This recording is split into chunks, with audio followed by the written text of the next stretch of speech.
ug manghinaot sa nga ang kaning mga board members nga mosuporta pud unta sa atong bag-ong gobernadora kay kaning uban ra ba kanang dili ra ba ni kaalyado ni Pambari 4. Manghinaot ta mga par nga dili gyapon sila mamulitika o manghinaot ta nga ang katawhan sa probinsya sa Subo ang ilang lantawon o dili ang ilang kaugalingong interes.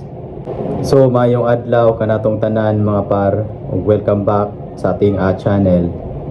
And then daghan kayong salamat sa mga supporters, sa akong mga subscribers o sa akong mga viewers nga wala pa naka-subscribe. Palihog kog subscribe mga par. Nara nakilid sa akong video ang subscribe button para ma-update mo sa atong mga i-upload nga mga video reaction. So karon mga par, balik na aton hisgutan og balik kang Pambari 4 o kang Gwen Garcia kay hapit na ang June 30. Sa June 30 mga par, mao ka na ang adlaw nga mo lingkod na si Pambari 4 sa Kapitolyo.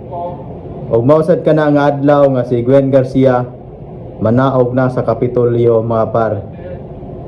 Unya hangtod karon pila na lang ka adlaw si Gwen Garcia wala pa'y plano sa transisyon sa grupo ni Pambari 4 mga par. Hangtod karon wala pa gyud klaro. Mas maayo pa ang mayor sa Cebu City kay nagkapisa sila, nakadawat na sa ilang kapildihan ang ubang mga kandidato karon. Nakadawat na silang kapildihan mga par apan si Gwen Garcia hangtod karon daw dili pa siya makadawat sa iyang kapildihan kay daw damgo lang nga sa pagmata kuno niya lain na kuno'y gobernador sa sa damgo lang kuno ang iyahang naiaguman karon. Og manghinaot ang mga par nga sa sunod adlaw sa dili pa maabot ang June 30 na-announce tay transition sa grupo ni Pambari 4 kang Garcia para sa June 30 makasugod na ang team ni Pamila sa ilang trabaho sa Kapitolyo o makasugod na silang mga obligasyon sa mga katawhan ilabi na gyud sa ilang gisaad sa mga katawhan sa probinsya sa Sugbo nga katong mobile clinic.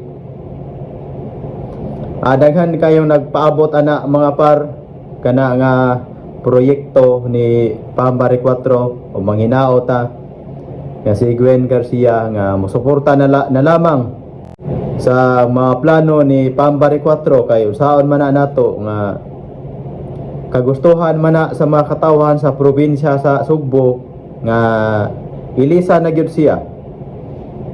Dili na gyud siya ang gobernador sa July 1 kaysa June 30 raman kutob ang iyang pagka gobernadora sa probinsya sa Sugbo.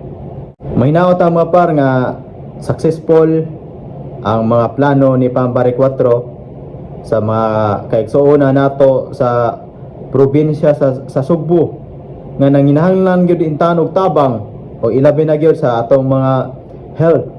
Kay daghan kayong mga kaigsuona nato sa probinsya mga par nga maglisod din taon sila og magpa-check up kay